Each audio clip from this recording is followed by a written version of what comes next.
Okay, this is take 2. The first time I recorded this, I didn't realize that it was muted this whole time. It was Agatha the whole time. But basically, we are in my room at my house and my dad's, and we are going to be trying to do it here more often. I'm trying to get a good little setup.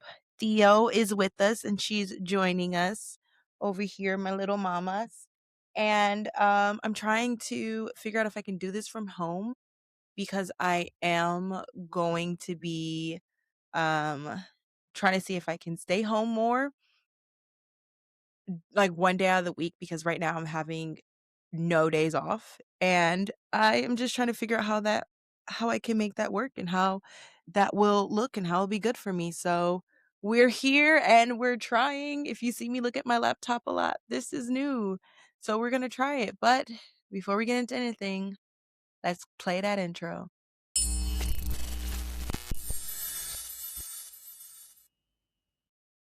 Quick pause, because if you love dark stories that don't flinch, Olympic War isn't a soft love story. It's violent, it's chosen, and it costs everything. Through war, betrayal, and survival, Moonstone fights for devotion that refuses to die. This is a Black, multicultural dystopian series about power, sacrifice, and what rises from the ashes. Olympic War and Phoenix War.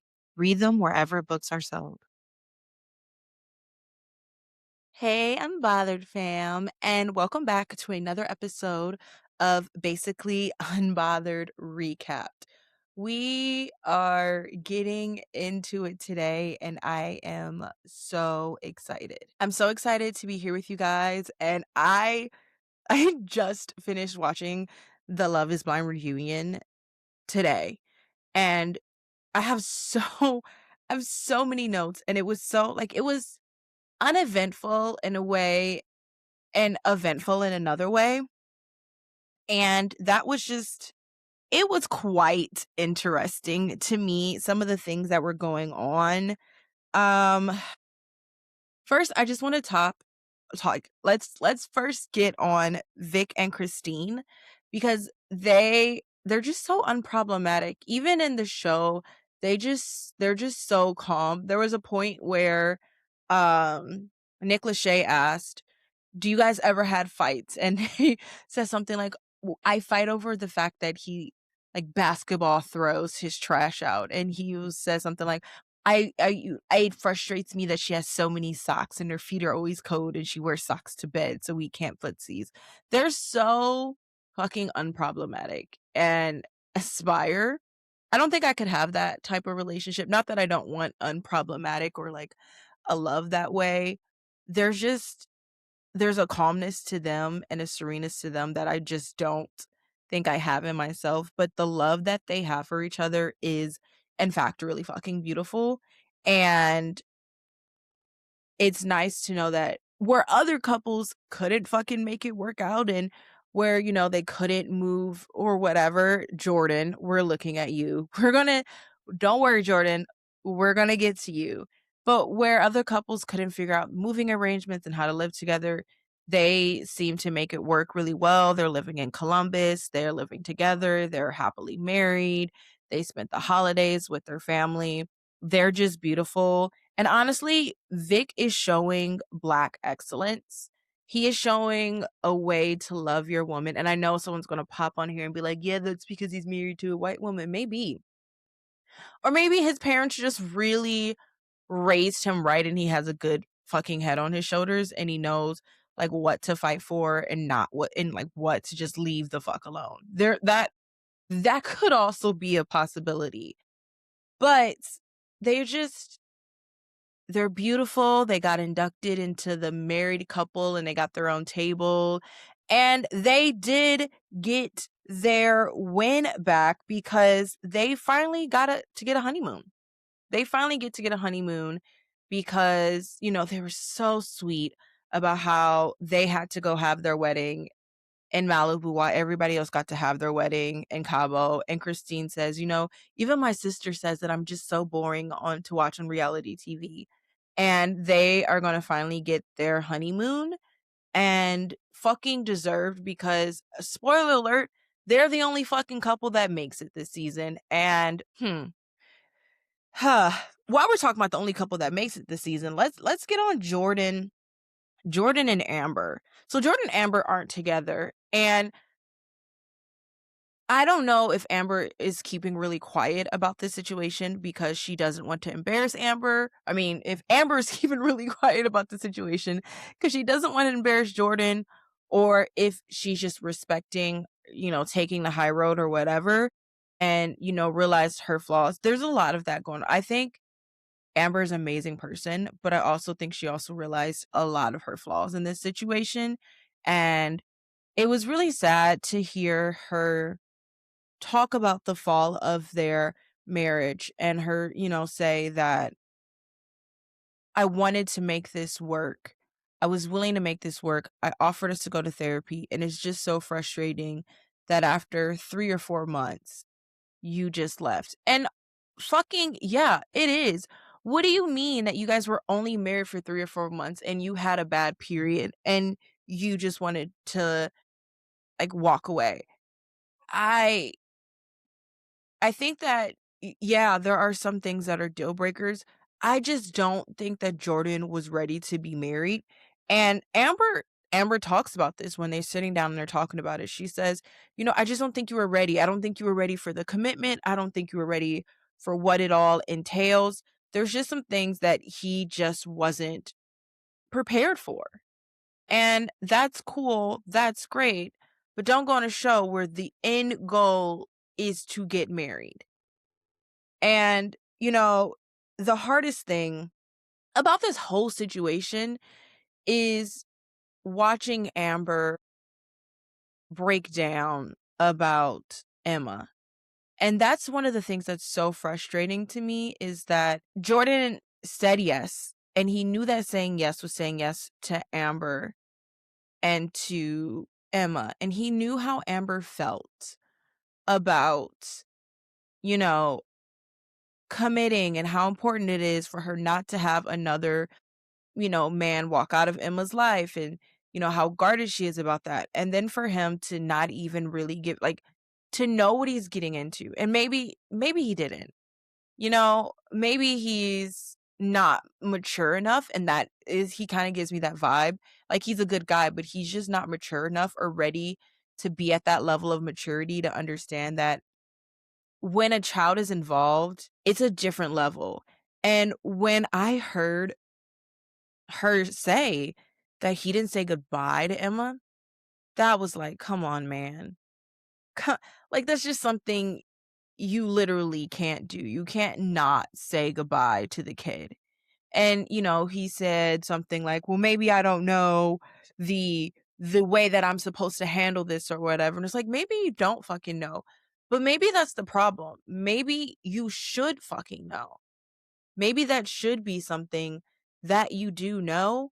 And because you don't know, it causes an issue. And because you don't know, it caused problems in your marriage. And, Jordan was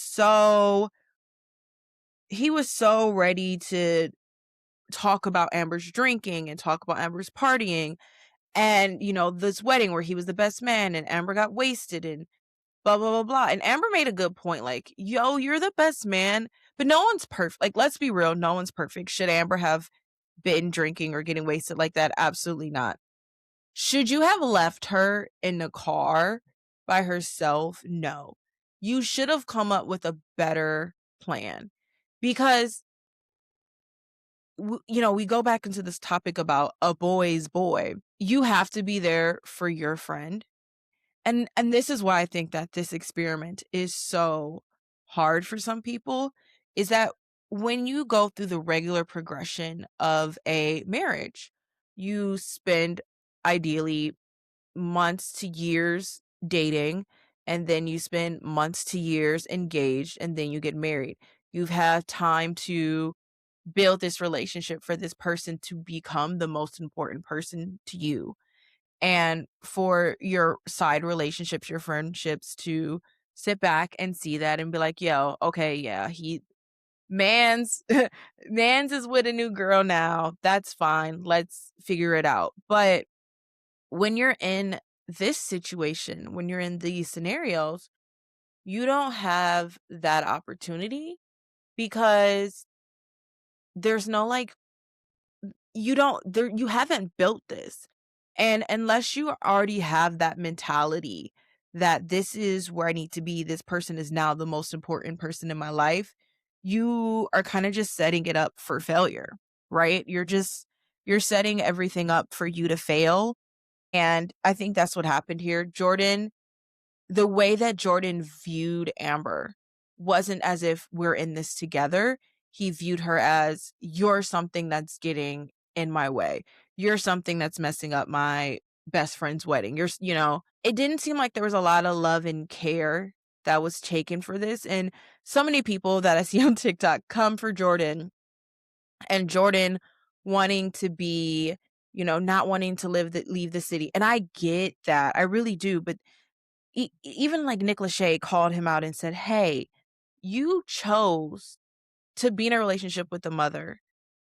Why didn't, do you think that that was a problem?" And Jordan says, "No, but truly, everyone is looking around at him and like, yeah, Jordan, it kind of was because you weren't ready. You didn't want to move out of the city. You wanted Amber to move with you. You wanted Amber to uproot her entire life that she's built, the house that she's built with her daughter, uproot her daughter from school because you didn't want to leave the city. Like there's just not a responsibility of thinking like a family man. He was still thinking like he was single. And as frustrating as this is to me, it also calls into question, even though this experiment is beautiful and love is blind in so many ways, not everybody is ready to go from 0 to 100.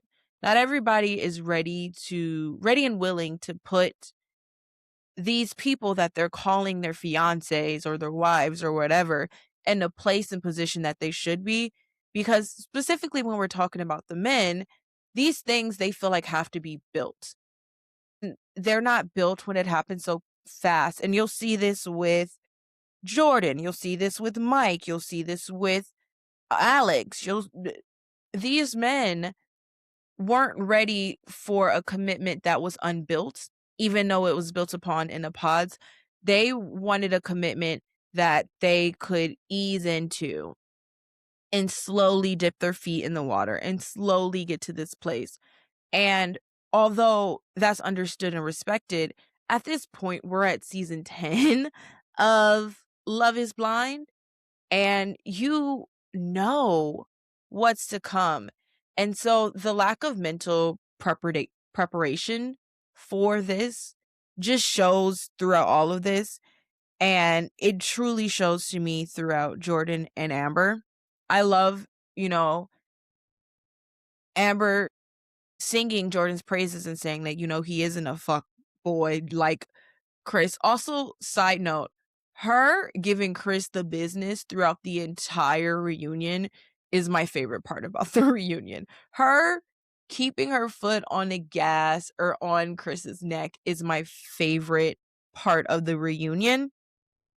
And you cannot make me hate Amber. You just can't make me hate Amber. Even in her awareness and everything, she gives a woman who fucked up and a woman who knows and a woman who's trying to be better and is aware of her situation. And you cannot make me hate her. You just can't. But we're going to talk about Connor and Brie because this was a big, big period because it went to Connor and Brie, and then we got to the night Chris was hitting on Brie, and there was just so much. But there was also kind of so little. Chris gave so little. Oh gosh. So we find out that Brie and Connor are together. And honestly, I felt like they were going to be. They complement each other so well. And he's so understanding to Bree's humanness. And I think that there is this issue where we understand a male's humanness, but we don't understand a woman's humanness. And we give a lot of men chances, but we don't give a lot of women chances. And I'm very happy to see that, for once we are displayed a woman who makes mistakes and gets second chances. And I love that for us. I love that we got that. I love that that was what was shown and how much Connor really truly loved her and accepted her and saw her past some of the things that she did. We could talk about how Brittany, for instance, tried and tried and tried again to see past Devontae's flaws and everything. And there's no appreciation that Devontae gives, but there's appreciation that Bree gives for the way that Connor shows up for her and the way that Connor loves her. And even in the situation with Chris, and I don't know if they've handled this internally before they got to it, I imagine they have. You see him saying, "Well, Bree told me everything." And that's the other thing is that, like it or not, Bree is very honest about her feelings. That comes off really bad a lot of the times, but she is, and she's honest with Connor about everything that Chris says, and she also owns up to it. She makes her apologies to Jess, she makes her apologies to Connor about the situation, and there was a lot of explanation, and it kind of felt like the reunion was trying to be like, okay, it's Amber and Emma and Jess, and then it's Brittany, Ashley, and Bree. But not really Brittany, because Brittany was kind of isolated through this situation. But it seemed like they, even though they're saying we're all so close, we're all so close, it seems like they divided it up. Bree does apologize. It doesn't seem like Jess is taking it well. I also say that, as I said before, that situation got a bad edit. And Bree and Pre and Ashley kind of get in a conversation and they say, we didn't expect this. And the Chris that we saw that night was a different Chris. And we were all so dumbfounded and confused that we just didn't know what to do, because who he was throughout the experiment and who he was when they were at vacation was just simply not who he ended up to be. And what are you supposed to do with that? And I completely agree. Like, how do you handle a situation that is like that? Sorry, I'm like messing around with the light. How do you handle a situation that is like that? How do you justify it? How do you make sense of it? The whole 9 yards. Like, what do you do in those situations? And I just don't think that anyone knew. And everyone was just so confused. They're going to be like, why is she continuously playing with this? Because I want to give you guys good lighting. But it was clear that those women just were not well prepared for the storm that kind of came on, and that was Chris in that situation. They did show a clip of Chris commenting on, and I've talked about this before, where Chris kind of commenting on how he didn't care about Connor and he was gonna go for Bree. And Connor is so calm. That man gives earth energy to a fucking T. I immediately need to know with what his astrological sign is, but he's so calm and he just says, "That's not my friend." The person who did that, whoever this guy is, he's not my friend. And I knew that and I could see that. And I'm okay with understanding that he's just not it. And I love that for him. I love that for him so freaking much.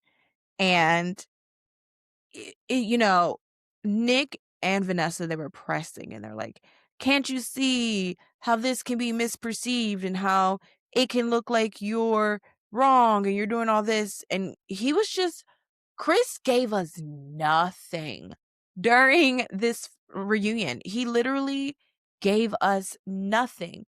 He just tight-lipped, zipped his mouth, apologizes to Connor only after Nick Lachey says, yo, you fucked up. Don't you want to apologize to your mans?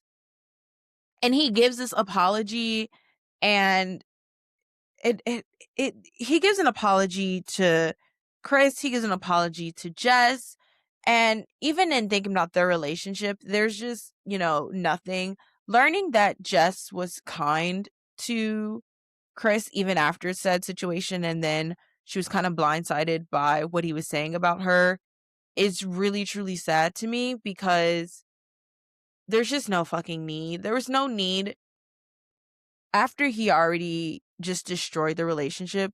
There was no need for him to continue to just not give a fuck. Like, there was truly and honestly no need, and he just spent all of his time trying to hurt people. What the fuck is the purpose? I just don't understand.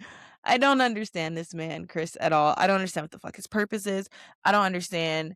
He mentions insecurity. Jess mentions insecurity about how much money she made versus how much money he was making. And there's no fucking excuse. There's no excuse. No. And he doesn't give us an explanation in comparison to Alex, who once again gives us a full fucking explanation. Oh my God. Alex was just insufferable. Like, the whole reunion, I'm just, why is he still here? Why is he still here? Why did they make him and Ashley have to sit together? Why do we have to fucking constantly hear this shit from Alex's mouth?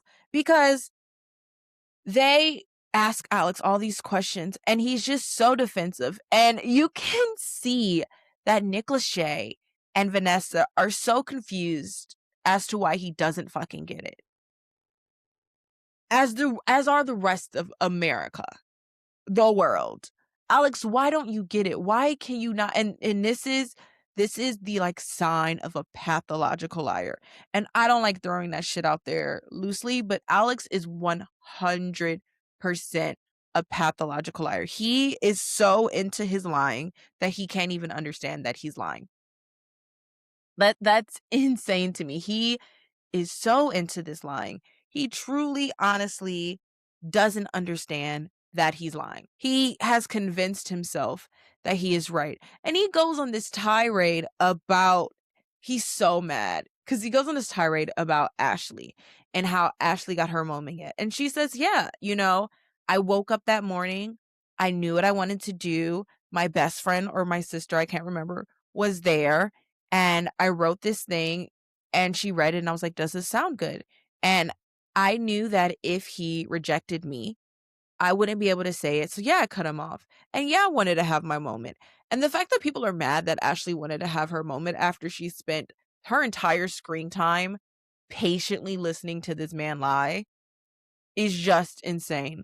She deserved her moment and more. She deserved to have a Serena um Love Island moment. She deserved to stand up, put her middle finger, lick that, tell him he did his big one, tell him he didn't care, tell him he embarrassed herself. She deserved all of that. And the fact that we are just fussing about this small moment, or Alex is fussing about this small moment, sir, you are lucky that that's all she fucking did. You are so lucky. Like, they talk about the situation about the period, and then she's like, can we not talk about it? And he's like, I'm so frustrated. And like, you did so many stupid things. You said so much stupid shit that you're lucky that all the fuck that she did was this. My podcast is not big, but let me tell you, I got shit coming up, like a specialty episode coming up about cheating, about exposing a cheater. I would have been like Ashley. Like, if I were Ashley, I would have just been, hey, I'm about to expose the fuck out of you. I'm going to message all of these girls because now I'm on this public platform. I'm going to get all their information. I'm going to come with receipts. Like, let's go. And she didn't do any of that. She told you about yourself and you were just fucking upset about it. Then he talks about, in the end, because again, Nick Lachey and Vanessa are trying to get him to see where he was wrong. And he spent so much time saying, we're even. We're even, we're even, we're even. There are things that she did wrong too. There are these things, we're even. What? what is his obsession about even? Like, he doesn't wanna seem like the bad guy. Even Nick and Vanessa were like, "You were so guarded, you wouldn't be vulnerable." And Vanessa says, "I feel like your answers were too perfect. You were just trying too hard to be too perfect, and what Ashley wanted was vulnerability, and that's just something that you don't give," and he kind of defensively dismissed that off. But then he says that Ashley wanted to trap him with what? Delusions of the mendacities, the delusions of the mendacities. With what money that you don't have, Alex, would a successful woman with a beautiful home taking care of herself need to trap you for? What do you think that you offer to the table besides lies, mediocre looks, and a failed soccer career? Do you think that you offer to the table for someone to try to trap you? You're not a catch. You couldn't even catch the soccer balls that were being kicked to you by a football player. You're not a catch. Give it up. Let it go. No one, it's going to take you a hot ass minute to find another girl after all of this comes. I'm not, you know what? No, serial killers can find women. It's not. But and even when they even went to talk about his type, and he mentioned that finding out that she was blonde and not brunette was the first leg, oh, what did he say? Domino to fall. Oh my gosh. You're so Imagine you have a beautiful, hot, successful, calm woman that is willing to marry you. You who got caught up in lies, you who actual MLS players are calling out because of how fucked up your stories are. You have the mendacity to say that she wasn't your type and that was the beginning. I want to be really clear on something. If what you're looking to find is your type, why are you on Love is Blind? Why? And you know what? That goes out for your roommate too, Devontae. Because I've seen some of the girls. Oh, Devontae got tea. I've seen some of the girls that Devontae is like dating now. And the two of them being like quasi roommates, it's just fucking hilarious. But like, ugh. And Devontae's bomb that he dropped is diabolical. And he dropped it like it was the best news in the world. And I'm just like, Devontae, nobody wants to hear this from you. You have a baby on the way? That shit should have been kept to your. This is what I'm saying. People get like mad at me when we talk about like black men. This black man hates his self so much that he exploits that, or he projects that onto Brittany, that he doesn't even date women of color. He only dates white women. And that is a clear display of self-hatred for who you are and a part of you. And I don't know if his dad is black and that's the problem, because we know that he doesn't have a good relationship with his dad, but his intent was simply to hurt Brittany, which is terrible because Brittany's father is there. Shout out to Brittany's dad. Brittany's dad brought Connor's suit down for him and was just fantastic. And he is the definition of what you want. He was kind to Devontae, held Devontae accountable, but like was like, I want to make sure you're okay. I want to make sure you're good. You're getting a lot of hate. You're getting a lot of this. And for Devontae to immediately spit in his face after receiving this kindness and to be like, oh, yeah, fuck you and your daughter, I'm having a kid, was just, it was crazy. He did so much stuff to Brittany. There was so much misleading onto Brittany.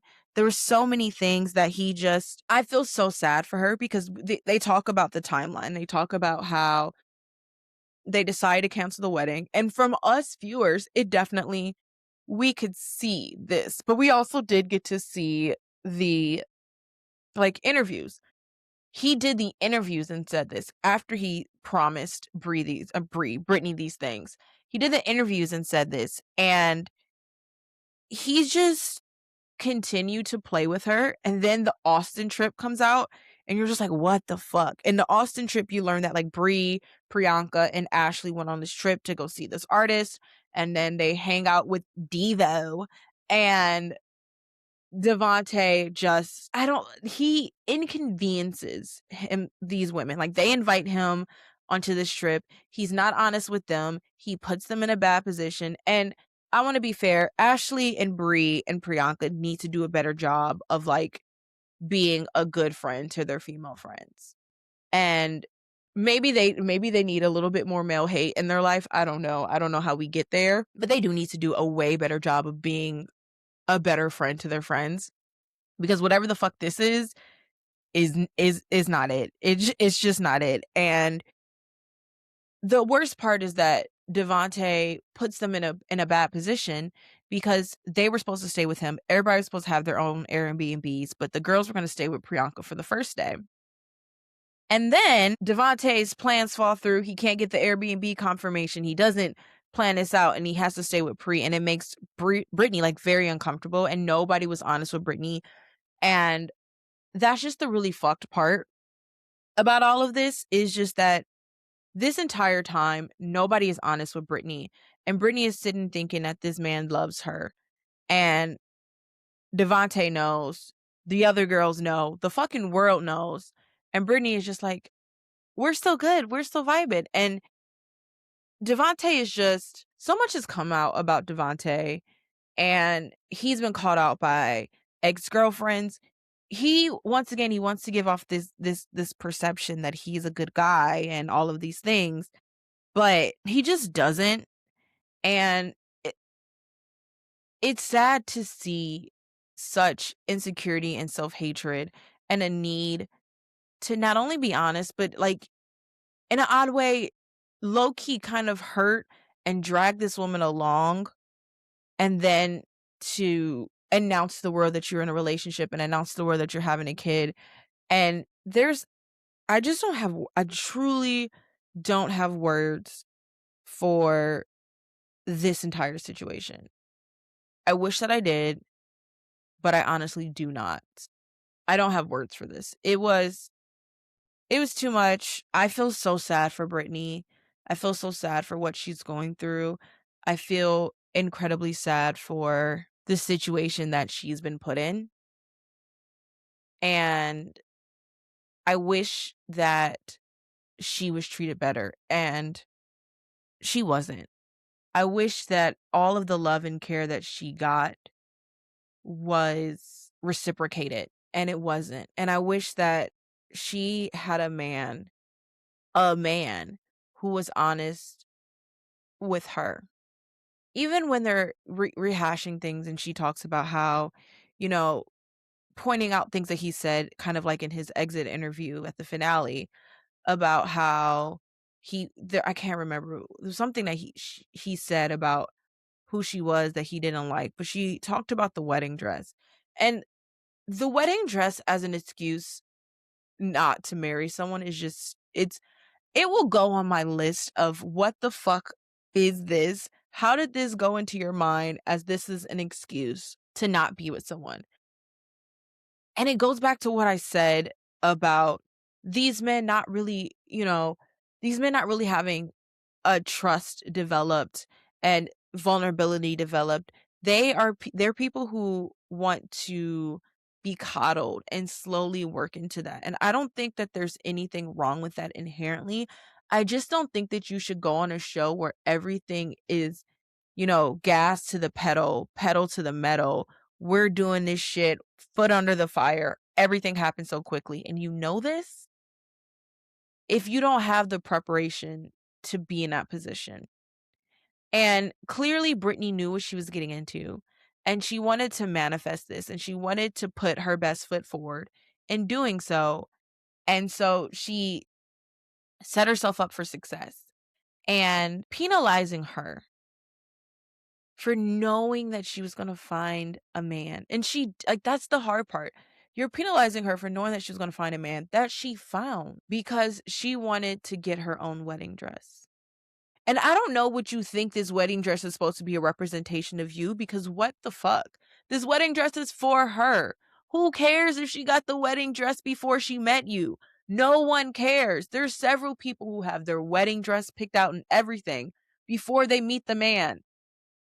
And the fact that this like brings up a fear in you is an issue, but you don't have a fear of having a kid with another woman after less than a year.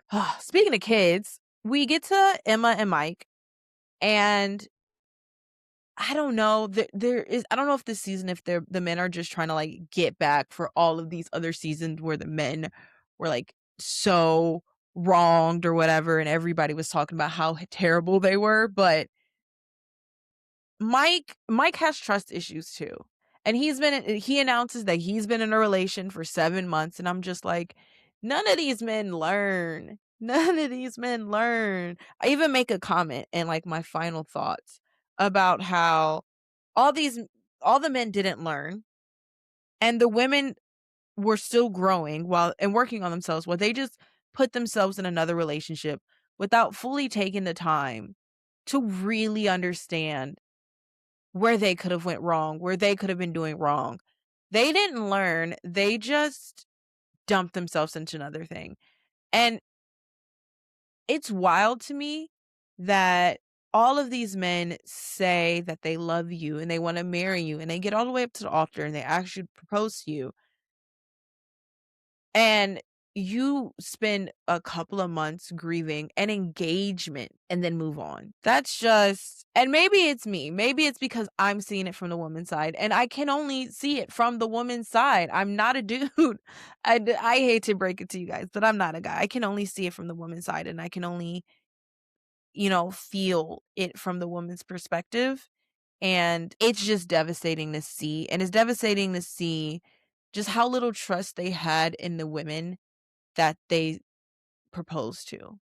And even with Emma, Mike, again, Emma just kind of remains casual. She keeps it to herself. She's keeping it cute. And I love this for her. She's not the type of person that's going to air out all your shit. She's just like, okay. But Mike talks about how they apparently agreed to say no beforehand because he says, quote unquote, I just knew that this wasn't enough time for her to say yes to us having kids. Wild take, rewind. If we go back to what he said at the altar, he demanded to know if she was ready to have kids. If you had previously had a conversation about saying no because you didn't think that she was ready to have kids, why would you then, on a stage in front of your loved ones and her loved ones, call her out like that? And then why would you not believe her when she gave you an answer? And that was the interesting thing, is that Emma says, I wouldn't have said yes to you if I didn't see kids in the future. I saw kids in the future. And I love how she owned that and said, maybe I could have been more forthcoming. Maybe I could have been, said that out. But I thought that you knew that if I was saying yes to you, I was saying yes to kids. And that's what I thought. I think that's what America thought. And even Vanessa Lachey says, this is why we tell people not to have conversations before the altar. Because when you have conversations before the altar, you can get in your head and you say all these things. But when you're in the dress and you're in the thing and you're ready and your emotions are there, you realize differently. You realize that love isn't logical. Now, there is an aspect of logic that needs to be in love, but love isn't logical. And Mike wanted logic. And he even said it, I want logic. It didn't make logical sense. And Emma wanted love to be emotional. And relationships need a sense of logic in it. I'm not going to disagree with that. I've had friends who've been in relationships that, I've been one. If I focus too much on the emotions and not how does this like work out, it doesn't work. But the fact that you didn't trust her enough and believe her enough that when she said, "This is how I feel. This is what I'm thinking. This is what I'm saying," I would not have said this. And there was no acknowledgement. There was no acknowledgement like, "Oh, shit, maybe I should have looked more into this," or, "Oh shit, maybe I should have thought more about what she was saying when she was saying it and the commitment and everything like that." There was no acknowledgement to that. He was just like, "Oh, well, I moved on. Well, you weren't gonna give me what I needed." And I think the bigger discussion in this season the most is just how do we get these men to become more vulnerable? And I know a lot of this falls into the patriarchy and what men and women unfortunately have taught men through our actions, through our existence in the patriarchy. But there's so much insecurities and distrust in this season.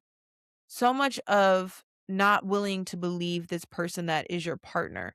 And you see how it works when it works, right? With Vic and Christine, a issue that was a topic of, conversation was she's going to be a parent to a mixed race kid. And you see how they talk through that and they trust the situation and they trust that they will figure it out. There's like a guarantee specifically with Mike, there was like a guarantee. He needed a guarantee of something. And a relationship is not a guarantee, and a life isn't a guarantee. I've said this to so many people. I can't have kids. I was with a guy that I was dating for a really long time, and we kept trying to have kids, and it didn't work out. And I thought it was me for so long. And then I had my fibroid surgery. And I learned that I had 56 of those bad boys all up in there, and that obviously created a lot of infertility issues. And it was a major surgery that I'm still recovering from. And I've talked about this before, and I've talked about this on Basically Unbothered as well. Major surgery that I'm still recovering from. I document it on my TikTok all the time. I actually just took a picture that I want to post onto Instagram. I talk about it all the time. And I have like an IUD, and I'm also on progesterone because I can't have a period. If I have a period, I risk these fibroids that had endometriosis babies, so I have both. I have endometriosis and fibroids. And I risk the chance of it coming back. And it was so severe. And the amount of suffering that I went through in the last like 6 months, not of this, but like before my surgery, I had to get iron infusions. I worked in so much freaking pain for so long that there were several times that they sent me home because there was nothing I could do. I had crazy, you know, painkillers. I had muscle relaxers I had to take at night. There was so much going on that if I have a period again, I risk it all coming back, which to me says I can't have kids. I can have kids if I want to risk putting my body through another traumatic event. That's not an option for me. So I can't have kids. And I want to bring this all back to the situation. I'm saying this to say like the idea that, Emma is so unique and not in her fear of having kids and the need of a promise to be able to have kids. I've said this to so many people. You could get a healthy woman who wants to have kids and never be able to. There is no like guarantees in this situation. You could find a woman who you love, who says she wants to start a family. You guys want to have a whole soccer team or whatever, who knows? And it could be you. You can't have kids. There are other ways to start families. And, Emma mentioned that. She mentioned how she was definitely open for adoption because she was adopted and she wanted to give that special gift to other people. But going in and having that mentality without the flexibility of knowing that life can truly happen is just setting yourself up for failure. At the end of the day, we don't have control over a lot of things. And as much as that sucks, we can't go in and be like, this is it. This is going to be it. If I don't have this, this is the end of it. Because you could do everything right and still not get it. And you pushing Emma away, Mike pushing Emma away, Mike making up all of these things and scenarios in his head and not even listening to the woman that's in front of his face as many times. And he says, I didn't know that's what you mean. I didn't know that's what you meant. There were so many times throughout this process that Emma said, I can see myself having a family with you. I see us having our life together. I see our life together. And when I see our life together, kids are involved. She said that to him, and he still, to me, made her feel less than a woman. He got her and he wanted to convince her to be 100%. And he tells us all that that's not what he wanted to do. That's not what he wanted to do. But it's clear that that is what he wanted to do, because if he didn't feel like she was 100%, if she was 99.9% sure, he wasn't going to say yes. And that's just an unfair expectation. For instance, this girl he's with for 7 months could say yes, right? Heard. They could get in a relationship, her career could take off, her something could take off, and then she could automatically decide that she doesn't. And I agree you should find people who your things line up, but you should also give people time to surprise you. And there's the fear, especially in all these men in this season, that they didn't want to give these women time to surprise them. They didn't want to give the time and the space for these women to show them how beautiful and how amazing they really are. And this is one of the things I always love about Connor is Connor didn't get the beautiful, amazing part of Brie, and he loved her through it. And these men got beautiful, amazing parts of women. Maybe not all of it. There was so much more that you get in a relationship when you continue to build on it. And they walked away. And it was just a lot. It was a lot to see a lot of these women kind of go through it. I'm not team Brie. I'm not team Ashley. I'm not team Priyanka. But to see them all go through this and put their best foot forward and be vulnerable and be open and share these big stories with them, and still not to be trusted after they've opened themselves so much to these men and to be dismissed and for these men to move on. It was devastating, and to me it was the saddest part of the reunion. But my final thoughts of the reunion is Alex still sucks. That man still sucks. He's not going to survive this. TikTok has been going in on him. Imagine with the reunion, they're still going to be going on him. He's not going to survive this. Uh, Chris is so afraid to speak, and I will give grace. Think that I think Chris has a drinking problem, and I think that it'll come out later. And he's working a system and he's working his way through it, and a lot of his actions and things that he did happened because he was drunk, which is not an excuse. But I think that's one of the reasons why he shut his fucking mouth, was that he's just constantly being humbled and he doesn't have anything to say. I wish he had more to say, but his silence was like, I don't have anything to say about my behavior because it was terrible. You're 100% right. You're 100% right, and you should be afraid to speak up, because you when you try to do words, it doesn't work out. Devontae and Alex's friendship is weird.